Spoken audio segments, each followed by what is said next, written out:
baie welkom by Palm Sondag.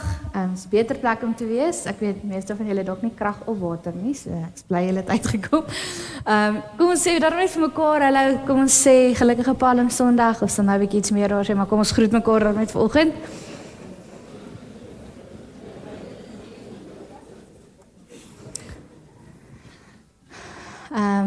Baie het soms 'n bietjie vakansie, dis skoolvakansie vir wie dit nog nie meer op die tafel is nie. So dit is dan 'n bietjie rustiger tyd en ons sien uit na Paasnaweek ook hierdie naweek wat kom. Dis Heilige Week. Palm Sondag skop dit gewoonlik so 'n bietjie af. Maar ons het Heilige Week dan nou hierdie week en dan vier ons hierdie naweek Paasnaweek, Paassondag. Die tye is alles op die afkondigings, maar jy kan sommer net daarvan kennis neem. Donderdag aand het ons soos gewoonlik nagmaal hier by die kerk 7 uur, dis hoe ons die naweek begin. So donderdag is 'n vol of 100% deel van die naweek se dienste. Maar dan baie belangrik, Vrydag die 3de se erediens is 8:30, nie 9 uur nie. As jy 9 uur kom, gaan jy dalk 'n bietjie van die sang gemis het en die afkondigings, maar nee, ons begin 8:30. Die rede daarvoor is Marcus wat preek hierso moet ook gaan preek by Panorama. So dis hoekom dit so klein bietjie vroeër is, omdat ons 2 dienste daai dag moet ondervang. 10 uur is by Panorama en dan Sondag is gewoonlik 9 uur. En dan sal ook 9 uur by Panorama in diens. So julle kan maar net daarvan kennis neem en julle is baie welkom. Bring julle familie saam as hulle kom kuier. Ons sien uit na 'n lekker Paasnaweek saam. As jy nog nie ons nuwe WhatsApp nommer het nie, jy weet ons het so 'n rukkie gelede bietjie veranderinge gemaak met ons vind. So by die toonbank, daar's nie vandag iemand by die toonbank nie, maar alles is daar op die toonbank. Jy kan net scan en jouself net op die groep sit. Ons sal dit waardeer en dis waar meeste van ons kommunikasie maar deurgaan, is nie op ander plekke nie. So as jy nog nie op die WhatsApp nommer of die WhatsApp groep is nie, asseblief, doen net moeite daarmee, dit is maar die heel belangrikste vir ons op hierdie stadium. Jy is ook welkom om die website te besoek, ons het dit so 'n bietjie nuut gemaak, so as daar enigiets anders is wat jy wil weet, is jy welkom om daar ook 'n draai te maak. En dan die groot ding wat maar op pad is, dit voel al vroeg, maar ons begin so lank, ons het al ons eerste vergadering gehad, is ons winterfees, dit is die 30ste Mei, en ons sien baie uit na 'n baie lekker dag, so jy kan solank die datum wegsit, ons weet daar is weer skole, rugby en netbal en ander dinge op, maar ons gaan aan soos normaal, maar jy kan asseblief die dag ook hier kom spandeer saam met al die skooldinge wat aan die gang is, as dit deel is van julle lewe. En dan begin ons maar so lank vir 'n paar goeders vra. Wit olifanttafel, tombola, enige werkende kinderspeelgoed, of items wat nog steeds bruikbaar is, maar wat jy nou nie meer in jou huis wil hê nie. Dit is nou vakansie, ons almal is daar in ons huise besig. Bring dit asseblief vir ons kerk toe. As jy weet van iemand wat graag 'n stalletjie wil hê, of produkte wil koop of verkoop, kan jy asseblief vir Martie kontak daaroor. Sy reël altyd die uitstallers. Maar dit maak altyd daai dag baie lekker. Dis R300 per stalletjie vir die oggend, of vir die dag. En dan, as jy graag, ons het in die verlede altyd gesê, bring vir ons bestanddele, maar ons het besef dit werk nie altyd so goed nie. So as jy graag iets wil gee vir die winterfees, om dit so 'n bietjie meer winsgewend te maak, dan gee ons liewer 'n kontant bydrae. Ons koop alles dan nou self aan, in plaas daarvan dat jy sê nou maar meel of suiker of wat ook al bring. So ons vra liewer 'n kontant bydrae. En dan vra ons, as iemand 'n baie goeie kontak het dalk vir verpakking. Ons gaan deur massa verpakking op daai dag, maar as jy weet van iemand of wat ons 'n bietjie goedkoper kan kry, 'n bietjie op 'n afslag kan kry, as jy 'n kontak het vir goedkoper verpakking, sal ons nogal dit waardeer. Ons het gedog ons wil sommer net vra, dit kos ons nogal 'n geweldige bedrag elke jaar, so as ons daar ook 'n bietjie kan spaar, sal dit ons baie help op die dag. So iemand wat graag weet van verpakking, ons sal dit baie waardeer. As jy 'n kontant bydrae maak, sê net vir ons asseblief mooi wat jou verwysing is, dat dit vir die winterfees is, anders gaan dit in die groter pool in. So ons wil dit net graag gebruik waarvoor jy dit gee. En dan sal ons later so 'n bietjie begin vra oor waar jy kan help die dag. So jy kan so lank bietjie gedink, waar is jy lus om betrokke te wees? Wil jy pannekoek bak, wil jy braaivleis braai, wil jy ergens help by 'n stalletjie? So jy kan so lank so 'n bietjie jou gedagtes daaroor laat gaan. Ons sien uit vir 'n lekker dag en ons vra julle voorbereiding vir ons het net 2 groot fondsinsamelings deur die jaar en so die dag is nog vir ons regtig belangrik. Omdat daar nie krag vandag is nie, kan ons net hierdie doen. Ons kan nie koffie doen nie, so jy moet koffie gaan drink by jou huis, ongelukkig vandag, maar ek dink daarom is nie te erg nie. Ons kuier weer volgende naweek saam, ons lekker eet goed, en ons hoop om julle hier te sien. Kom ons maak ons oë toe, ons haal diep asem, Jy kan sommer net so 'n bietjie tuis kom, daar waar jy is, met die week wat jy gehad het, of die naweek wat jy gehad het, of die week wat jy dalk nog gaan hê. So net diep asemhaal en kennis neem van hoe jy voel, wat in jou hart aangaan, en dit wat jy graag nou vir die Here wil gee.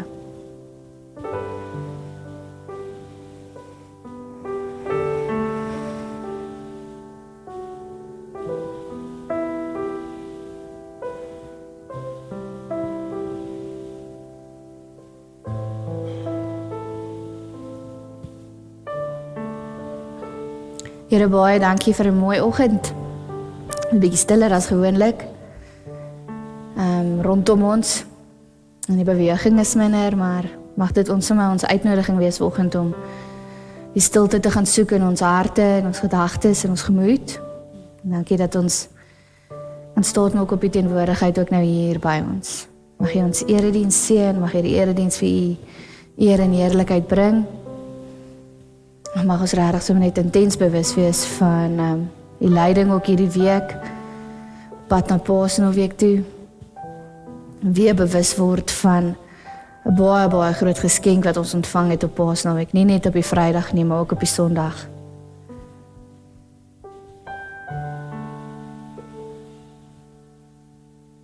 Dankie dat ons as gemeente dit ook saam kan ingaan en saam kan vier. Amen. Kom ons staan.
en aliva que elke dag ons roep. Die son en maan, die aarde, sterre, wolke, hoe ieder elke dag so onderhou. Dan moet ek juig my Redder en my God. Hoe groot is U, hoe groot is U. Wanneer die hele schepping klink dit saam, hoe heerlik hierdie grote naam.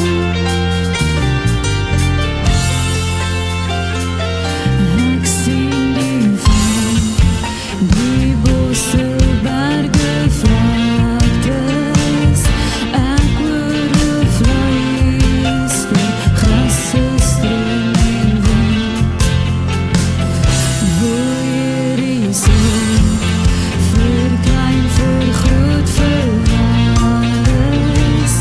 Hierdie sorgdag, na dag vir my bring.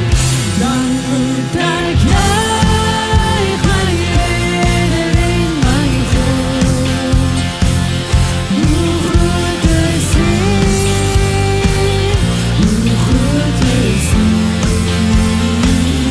Wanneer die hele schepping klink dit saam, hoe heerlik hierdie grote naam.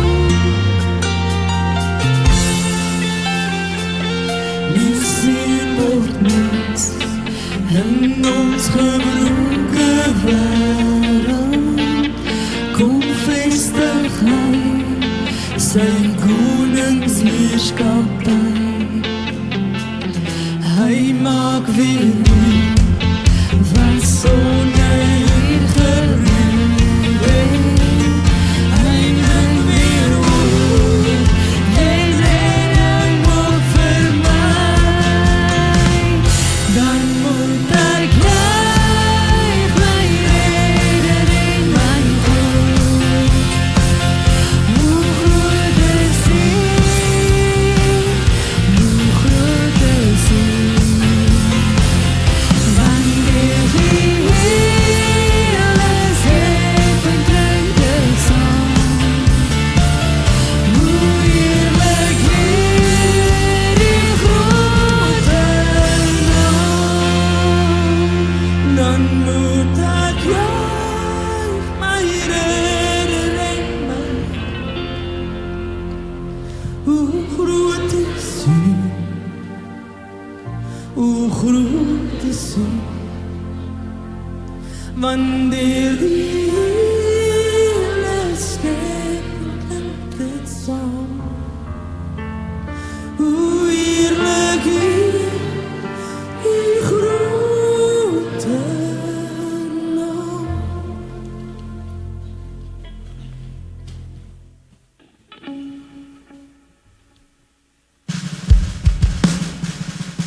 Here, net soos wat mense baie lank terug dit geskree het toe U in Jerusalem ingaan en dit gejuig het en dit bely het en dit getuig het, so doen ons ook nog steeds vandag.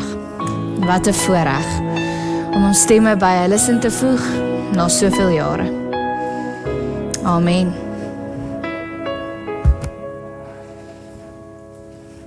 Dankie, Rusty. Dankie.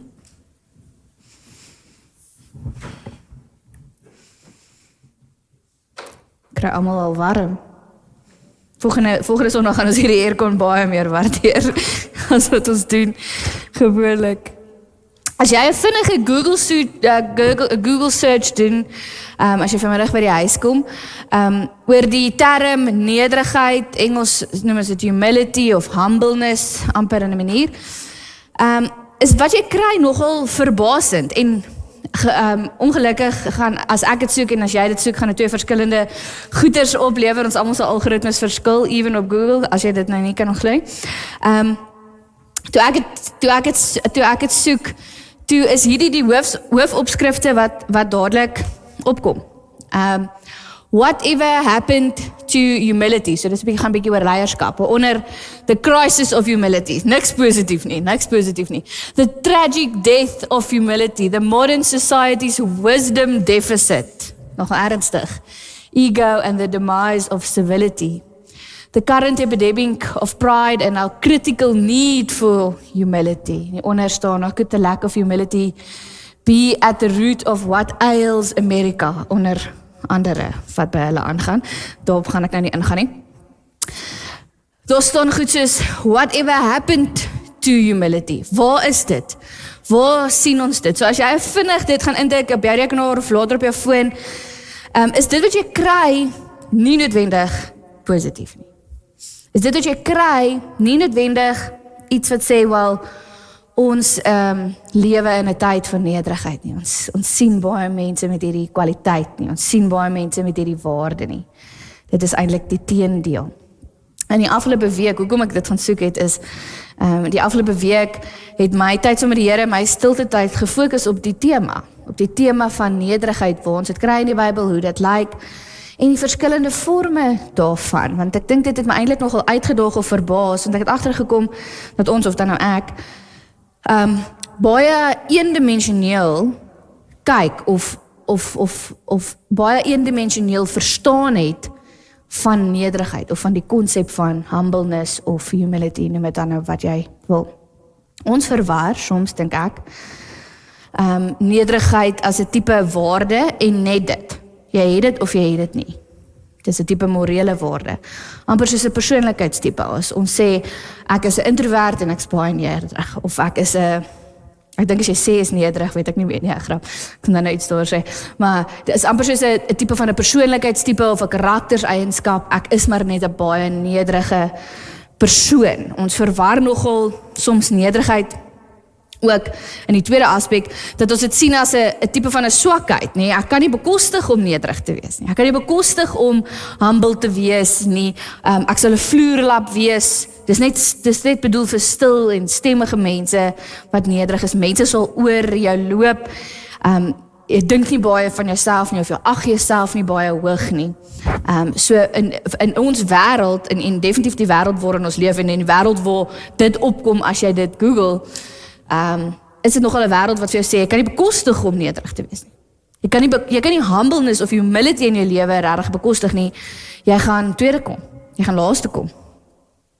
En wat nou ook nogal gebeur, en dit ek nou oor gegrap, is nogal ironies, mens kry ook baie mense wat spog om te sê hoe nederig hulle is, en ek dink dan mis jy so 'n bietjie die punt. Ons almal ken daai persoon, wat spog oor hoe nederig hulle is, of hoe humble hulle is. Dis nie heeltemal die doel van die oefening nie.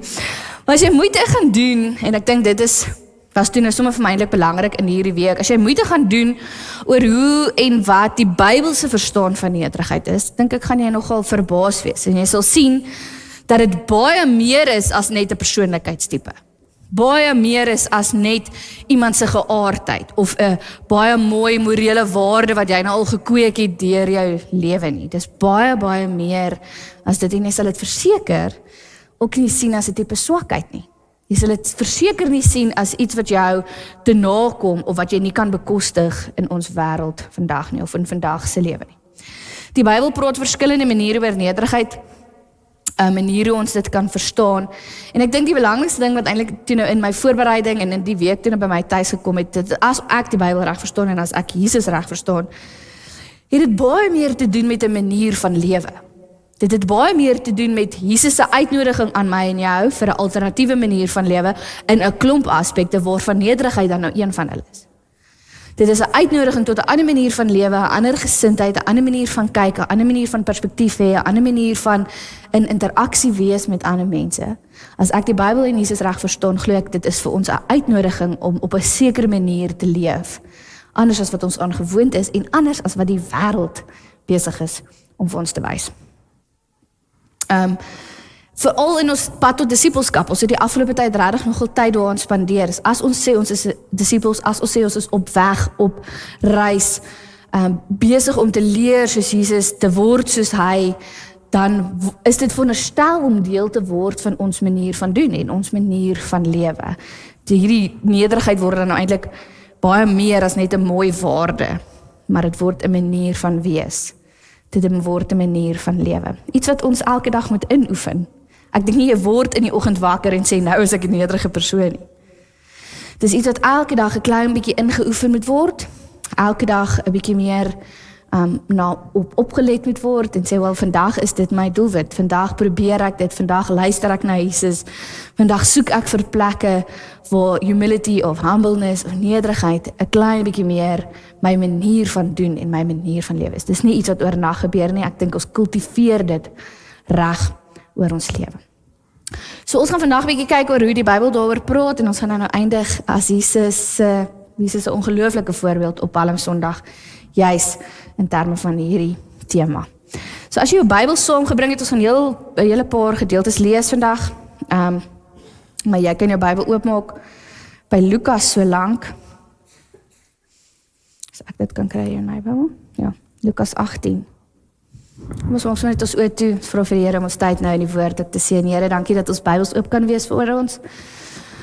Of dit nou op ons foon of papierbybel is, of dit op 'n skerm is, dis u woord, dis heilig, dis vir ons. En ons wil erns daarmee maak en ons wil vra dat dit in ons harte gebere sal word en ons gedagtes sal oopmaak. En baie dankie dat ons nou tyd daarin kan spandeer. Amen. Ek lees vir ons begin met 'n storie. Lukas 18 vanaf vers 9. 'n Fariseer en 'n tollenaar bid in die tempel. Toe het Jesus hierdie gelykenis vertel met die oog op sommige mense wat oortuig is daarvan dat hulle saak voor God reg is, maar hulle verag ander mense. 2 mense het na die tempel toe gegaan om te bid. Die een was 'n Fariseer en die een was 'n tollenaar. Die Fariseer het gaan staan en by homself gebid. Hy bid: "O God, ek is dankbaar teenoor U dat ek nie soos ander mense is nie." Baie Jode bid ook nog steeds vandag, baie manne bid: "Dankie dat ek nie 'n vrou is nie." So jy kan sien, dit is deel van 'n patroon hierso. Hy sê baie dankie dat ek nie soos ander mense is nie. Diewe, onregverdiges, ontuchtigs, of ook soos hierdie tollenaar wat langs hom staan. Hy sê ek vas 2 keer 'n week en ek gee 'n tiende van alles wat ek verdien. Die tollenaar aan die ander kant, vers 13, het op 'n afstand bly staan en wou selfs nie na die hemel opkyk nie. Hy het vol skuldbesef op sy bors geslaan en gesê: "O God, wees my 'n sondaar genadig." Jesus sê, ek sê vir julle, hierdie man, eerder as die eerste een, gaan huis toe as iemand wie se saak met God reg is. Elkeen wat homself verhef bo 'n ander, sal verneder word. Maar hy wat homself nederig hag, hy sal verhoog word. Jesus maak dit baie duidelik hier dat die trots, dat trots en nederigheid teenoor mekaar staan. Dis 2 verskillende goed. Die pad van trots en die pad van nederigheid loop nie in dieselfde rigting nie. Dis nie dieselfde ding nie, dit lyk nie dieselfde nie. En as jy jouself baie mooi vang, kan jy hoogmoedig wees in die, of jouself verhef, net in die lees van hierdie gedeelte. Want ek is daarom nie soos die Fariseer nie. Ek bid nie so nie, dankie tog. So even in dit, stel ons osself baie keer 'n bietjie hoër of verhef onsself 'n bietjie oor homself. Ek bid daarom nie so nie. Ek's nie perfek nie, maar ek bid daarom nie so nie. Ek identifiseer net met een kant van die verhaal. Maar as ons baie eerlik is, sal ons tog maar erken dat ons op 'n manier baie keer skuldig is hieraan. Ons verhef onsself baie keer bo anders en dalk doen jy dit nie fisies nie. Dalk doen jy dit nie regtig doelbewus nie, maar dit kan baie keer sommer net wees in die manier hoe jy dink. Jy kan die volgende week vat en dis nie om jou in skaamte te dompel nie, maar regtig om net kennis te neem. En jy kan jou gedagtes hieroor net eenvoudig gaan dophou. Waar is dit waar ek baie keer dink dat ek beter is as ander? Of ek verhef vir myself, ek is nie 'n perfekte ouer nie, maar ek is daarom nie so daai ouer nie. Ek weet ek gaan nie elke Sondag kerk toe, maar ons gaan definitief as gesin meer kerk toe as daai gesin. My huishouding is daarom nie so chaoties soos hare nie. Ons dink dit, ons sê dit nie, ons dink dit. Ons gee meer geld weg as daardie gesin. Ek kyk beter na myself as daardie persoon. Ons is baie gesonder, baie fikser. Hulle leef uiters ongesond, hulle is baie ongesonde gewoontes. Ek weet ek kom by meer stilte tyd uit as daai persoon. Ek lees my Bybel meer, ek bid meer, ek is by baie meer kerkgoed betrokke en definitief baie meer betrokke by die skool, by my kind se skool as daai persoon. So is baie eenvoudig. Maar ons kan onsself baie maklik verhef of verhewe stel, sommer net in die manier wat ons dink. Party mense gaan so ver soos om dit te sê, of om dit erns te skryf dat almal dit sien. Maar dit kan baie keer sommer net iets wees, so eenvoudig soos 'n fariseer wat bid, of ons wat dink, ons is beter as ander. En dit kan 'n lang lys wees. Ek dink ons almal is baie keer op 'n manier blind, vir hoe ons onsself baie keer regverdig en vir hoe ons onsself lekker oor die skouer klop en dink, wel, jy's daarom oulik, jy's nie so bad nie. En was dit vir Jesus belangrik? Nee.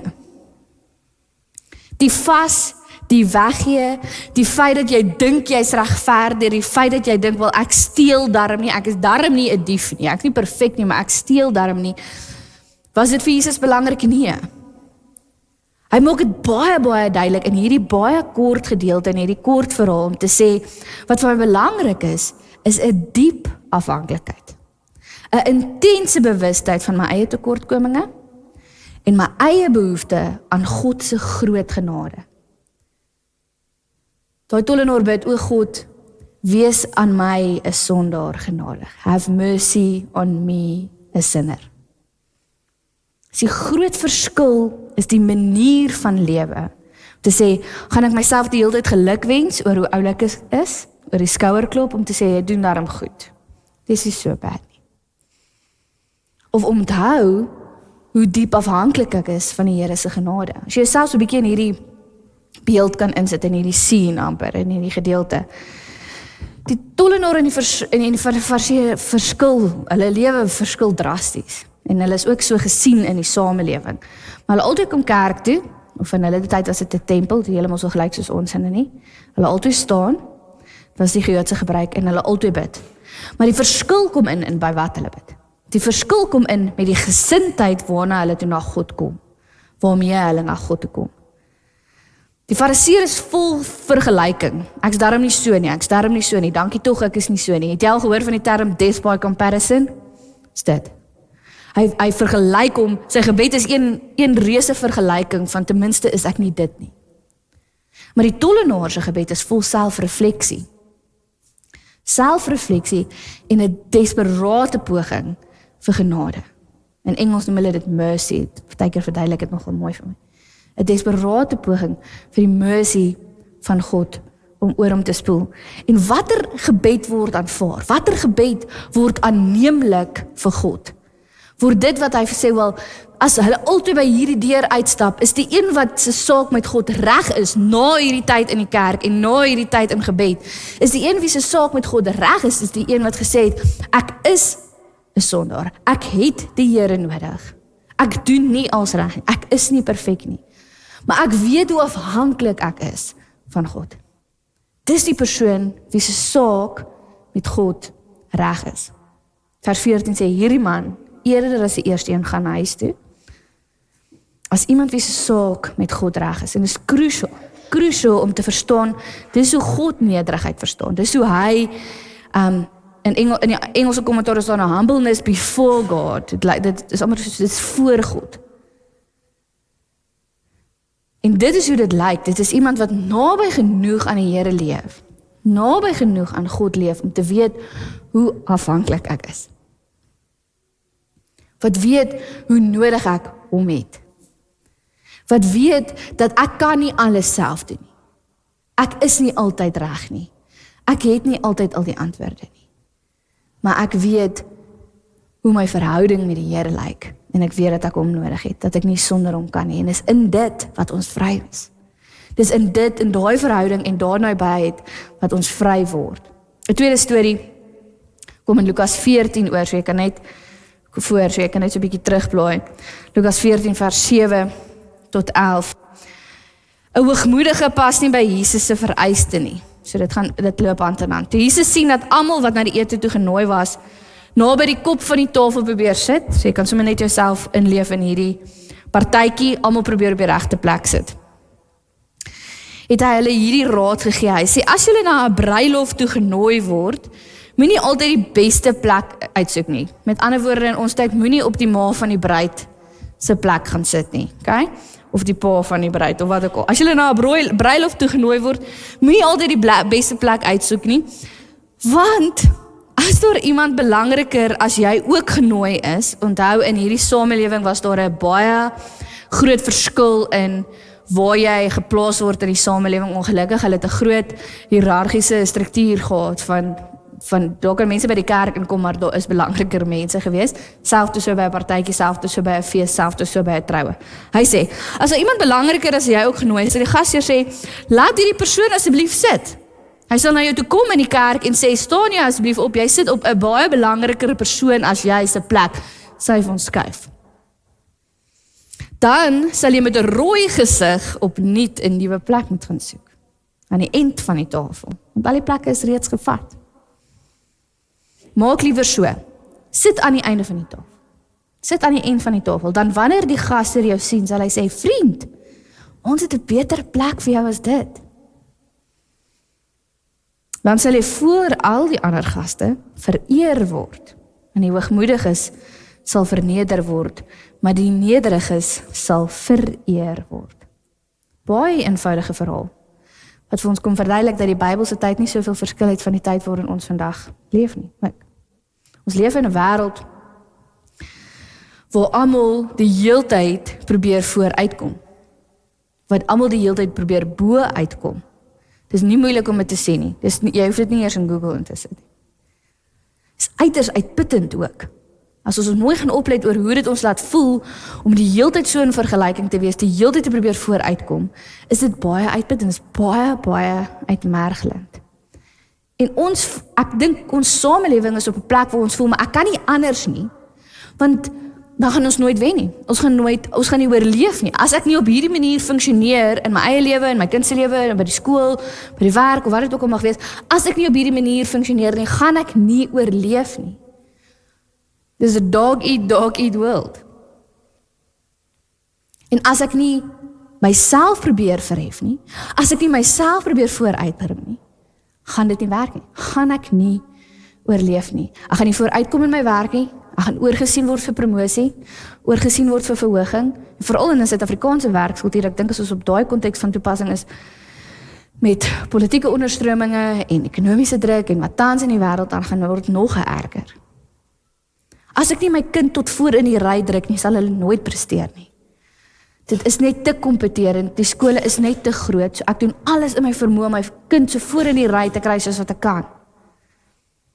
Ons het hierdie konstante battle in alle velde van ons lewe om elke keer om heeltyd een voor te wees, en dit het baie te doen met ons mentaliteit van skaarsheid baie keer. Ek het al 'n keer wat daar gepreek. Dat daar is net nie genoeg vir almal. There is not enough to go around vir almal nie. As ek myself voor aan die punt sit of aan die hoof van die tafel of voor in die ry, sal ek genoeg manna kan optel vir myself en vir almal anders, en ek gaan dalk 'n bietjie oorskiet ook hê.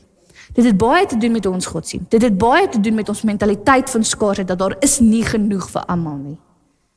So ek moet meer vat as wat my toekom. Ek moet meer vat as wat ek nodig het, altyd 'n bietjie ekstra. En Jesus se woorde hier is 'n baie streng waarskuwing. 'n Baie streng waarskuwing, gelukkig ook 'n baie mooi uitnodiging. Hy gee vir ons alternatief en hy sê my manier is beter. Kom ek gee vir jou 'n ander manier, 'n ander benadering, 'n ander gesindheid, 'n ander perspektief, 'n ander manier om te dink oor die lewe en te dink oor my. En dit word amper, dink ek, en ek dink dis iets wat ek graag sou wil inoefen in my eie lewe, dit word amper hierdie konstante gebed en sê, Here, herinner my dat daar iets anders is. Herinner my dat daar 'n alternatief is. Soos wat jy daai drang, gevoel, idee kry dat ek myself nou hier verhef of voorstel of aan die punt van die tafel gaan sit, om jouself te herinner, om te sê, Here, herinner my dat ons 'n alternatief tot hierdie. Herinner my dat daar 'n ander uitnodiging is tot hierdie. Ek hoef nie so te wees nie. As 'n disipel en as 'n Christen en as 'n kind van Jesus, is dit nie die hele tyd nodig nie. Psalm 37 sê die volgende, binnekort sal die boosdoeners of die hoogmoediges nie meer daar wees nie. Al soek jy na hulle, sal jy hulle nie kry nie. Maar die sagmoediges, die nederiges, hulle sal die land besit. En hoor baie mooi, hoor daai uitnodiging, hulle sal oorvloedige vrede geniet. Hulle sal vry wees. Hulle sal vreedsaam wees. Hulle gaan nie in 'n frantic, chaotic mentaliteit deur die lewe nie. Alles om net te oorleef nie. Hulle sal vrede geniet. Die gees van die wêreld vandag is uiters kompeterend. En is besig om ons baie moeg te maak, baie by ons te steel, dink ek. En besig om op baie vlakke, dink ek, die wêreld ook uit mekaar uit te steel. En ek dink ons uitnodiging as volgelinge van Jesus om te sê, ons wil graag hierdie gees breek. Ons wil graag wegdoen daarmee. Een van die groot doelwitte in my eie lewe is om hulle noem dit 'n non-anxious presence, dis altyd vir my so mooi, om dit te wees, 'n non-anxious presence, sê wel, daar waar ook al jy is, bring jy net die temperatuur 'n bietjie af. Ja, hy bring net die angstigheid 'n bietjie af, die overwhelm 'n bietjie af. En ek dink hierdie praat min of meer van dieselfde, is daar waar ons kom as disippels, daar waar ons kom as Christene, daar waar ons kom as kinders van die Here, het ons 'n genesende teenwoordigheid, het ons 'n genesende gees as alternatief vir die kompeterende gees van die wêreld. Bied ons 'n alternatief, wys ons iets anders, is ons besig om iets anders te leef, of gaan ons maar net sonder die stroom? Breek ons daai gees af in die naam van Jesus en sê, wel, ek kies vir iets anders, ek kies vir 'n genesende teenwoordigheid, ek kies vir 'n genesende gees, in plaas van 'n kompeterende een. Jesus self het hom nie aan die hoof van die tafel gesit nie. Ons gaan nou 'n gedeelte lees wat daarby pas. Hy het self die laagste plek ingeneem en daardeur is hy verhef.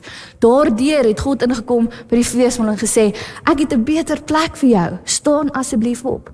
Hy was die een en enigste beste voorbeeld daarvan. Ons gaan nou 'n gedeelte lees wat baie goed daarby pas. En wanneer ek en jy elke keer vir onsself die beste plek uitkies, die beste plek aan die tafel, die beste view, die beste gedeelte word vir ons afgeknyp, kies ons by wyse van spreuke reg teenoor dit wat Jesus vra. Kies ons reg teenoor sy voorbeeld vir my en vir jou. Ons kies anders, ons kies om presies te wees dit wat hy vir ons gewys het om nie te wees nie.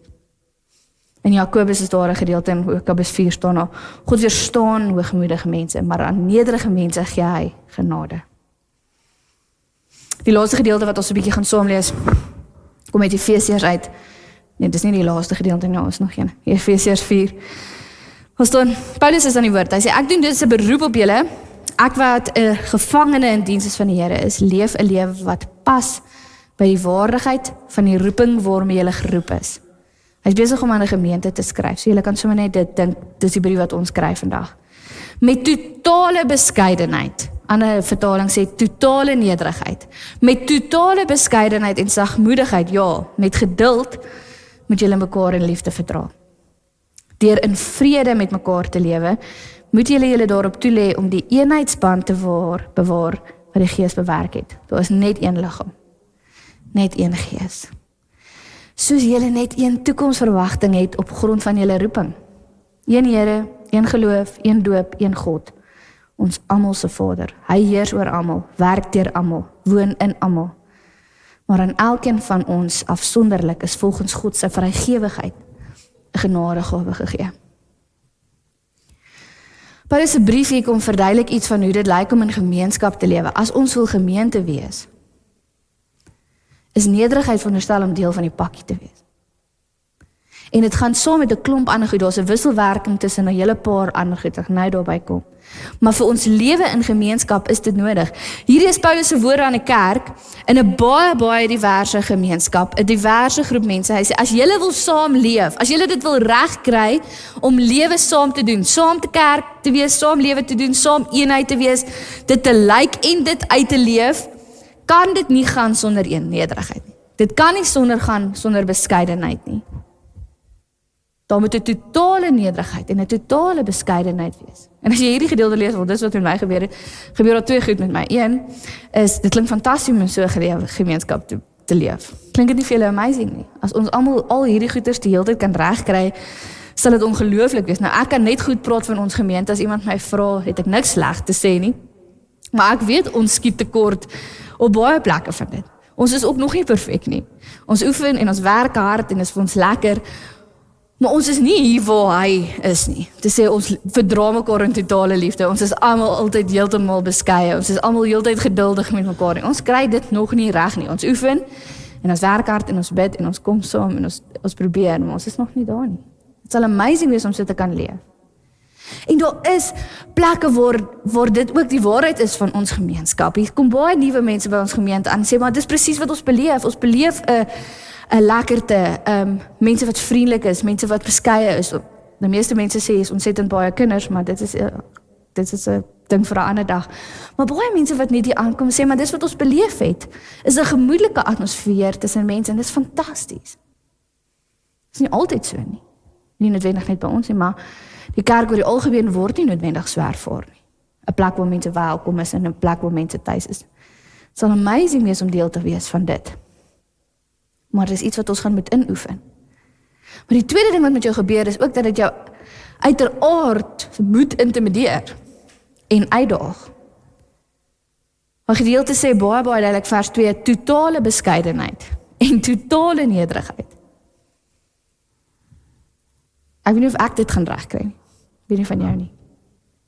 Definitief nie sonder hulp nie. Wie is totaal en al nederig? Wie is totaal en al beskeie?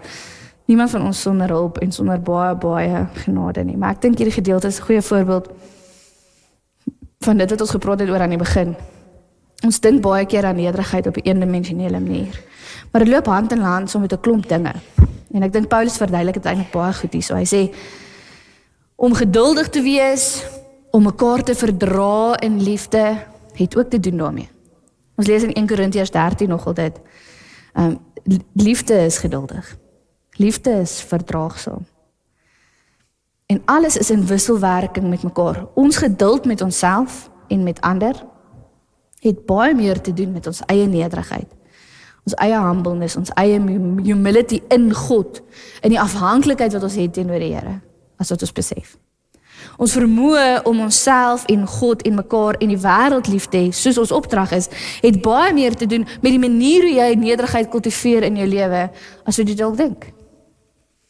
Dit is baie meer as net 'n mooi persoonlikheidstipe of 'n mooi morele waarde wat jy probeer inoefen in jou lewe. Dit is 'n diep deel van ons geloofslewe en van ons geestelike groei en van ons verhouding, ons afhanklike verhouding met God. En dit bring my by Palmsondag. Gewoonlik so die Sondag voor Paasfees vier ons Palmsondag voor die Heilige Week begin. Dit is gewoonlik die Sondag waar ons die gedeelte lees waar Jesus ingery het op 'n donkie. Julle kan saam met my lees, Johannes 12. Op die volgende dag het 'n groot skare wat vir die fees opgedaag het gehoor dat Jesus na Jerusalem toe kom. Hulle het blaartakke, palmtakke soos wat hier voor by die deur is, blaartakke van die palmbome geneem, Jesus tegemoet gegaan en dit uitgeskree, prys God, Hosanna. Geseënd is hy wat in die naam van die Here kom en die koning van Israel. Jesus het 'n donkie vol gekry en daarop gaan sit, net soos dit geskryf staan, net soos oor hom geprofeteer is. En hy het gesê, hou op om bang te wees, dogter van Sion, kyk, jou koning kom. Hy sit op 'n donkievol. Jesus kon op baie verskillende maniere in Jerusalem ingery het. Baie. Teen hierdie tyd was hy populêr genoeg, bekend genoeg, geliefd genoeg. Hy het genoeg gedoen al om homself baie mooi te bewys, genoeg mense gesond gemaak, om hom vir homself 'n baie mooi parade te reël. Maar hy doen dit nie. En dit staan seker nêrens nie, maar hier's iets wat by my geleef het, toe ek hierdie gedeelte weer lees hierdie jaar. Ek dink ook Jesus het geweet dat hierdie donkie en hierdie nederige manier om hierdie stad binne te gaan, soos wat die profete gesê het, maar net die begin was. Dit was maar net die begin van 'n groot oefening in nederigheid. Die donkie was maar net 'n druppel in die emmer. Van hier af gaan ek nog laer daal. Van hier af gaan ek nog laer daal vir hierdie mense. Ek gaan verder nederig word, verder verneder word, uit liefde vir hierdie mense. Uit liefde vir hierdie volk.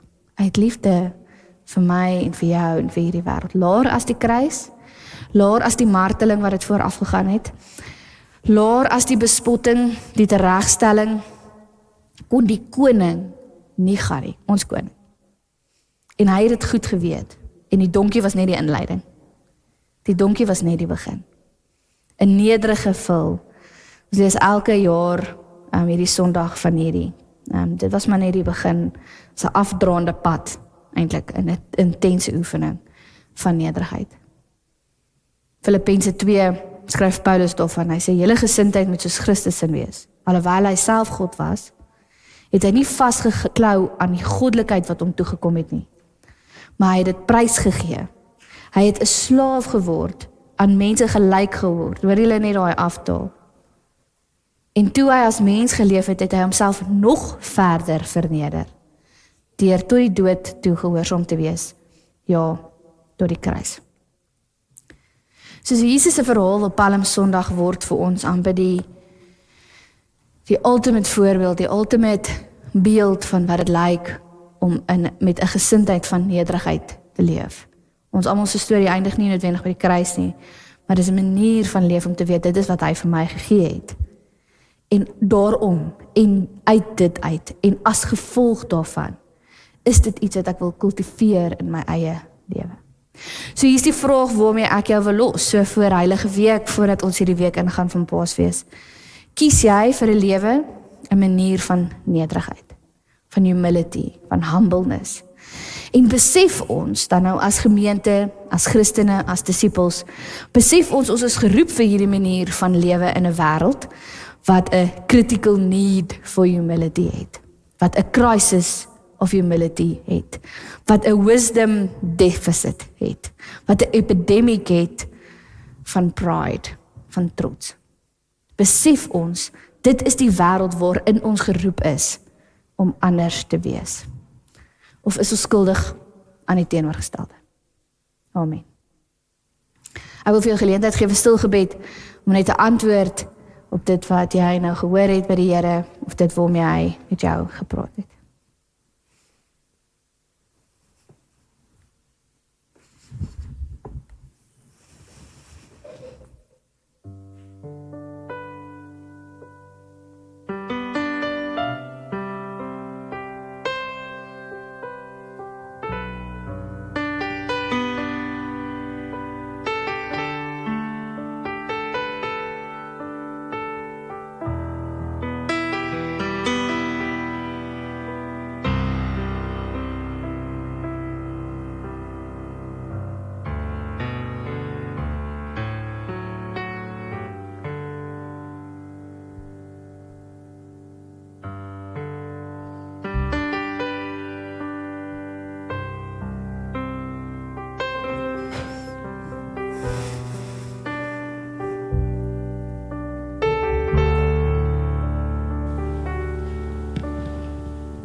Here Jesus, baie dankie dat ons by U kan leer hieroor.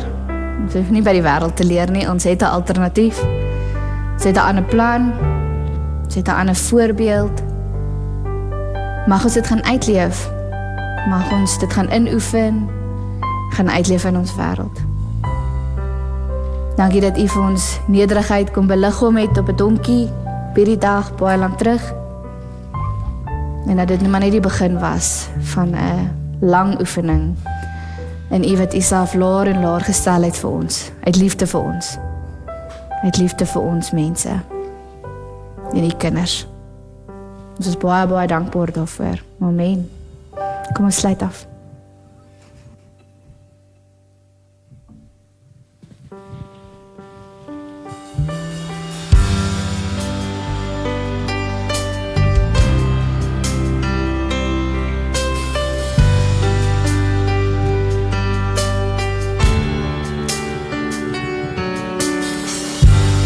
Lord bless you and keep you, make His face shine upon you and be gracious to you.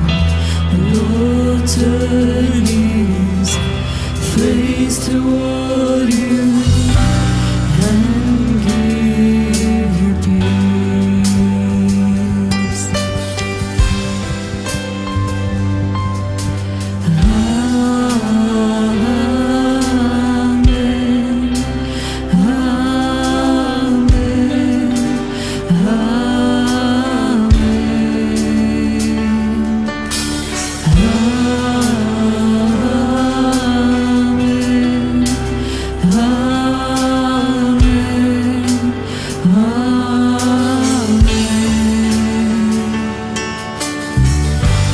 Lord bless you and keep you, make His face shine upon you and be gracious to you.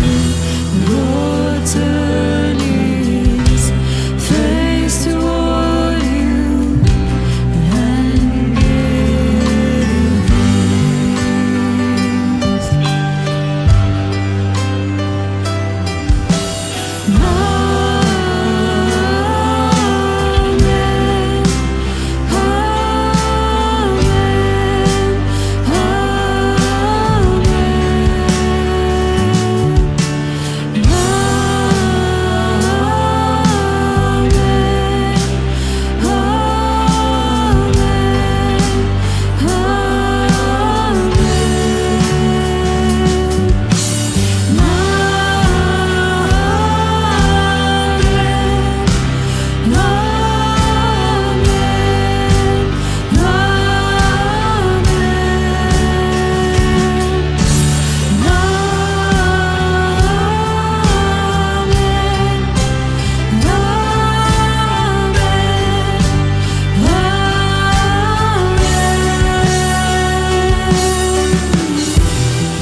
May His favor be upon you and 1,000 generations, and your family, and your children, and their children, and their children. May His favor be upon you and 1,000 generations, and your family, and your children, and their children, and their children. May His favor be upon you and 1,000 generations, and your family, and your children, and their children, and their children. May His presence go before you, and behind you, and beside you, all around you, and within you. He is with you, He is with you in the morning,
so met die mense naby aan jou, as jy so met hulle hier aangekom het en in 'n huis bly, so 'n bietjie nader trek, dat soos dat ek die seën uitspreek, so bid jy dit ook af op jou mense vir wie jy lief is.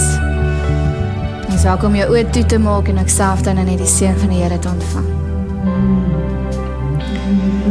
Here, baie dankie, as ons nou hierdie seën kan afbid oor ons gemeente. Mag jy die seën ervaar van God, jou Vader, en sy seun Jesus Christus, wat baie lank terug in Jerusalem ingery het om homself verder te verneder, uit liefde vir my en jou. Mag jy die seën beleef van die Heilige Gees, wat teenwoordig is in jou lewe, soos wat jy uitbeweeg, en soos wat jy elke dag aanpak, veral in hierdie heilige week op pad na Paasfees toe. Mag jy intens bewus wees van sy teenwoordigheid, en sy vrede, en sy genade, en sy liefde oor jou lewe. Amen. Ek hoop julle het 'n lekker Sondag.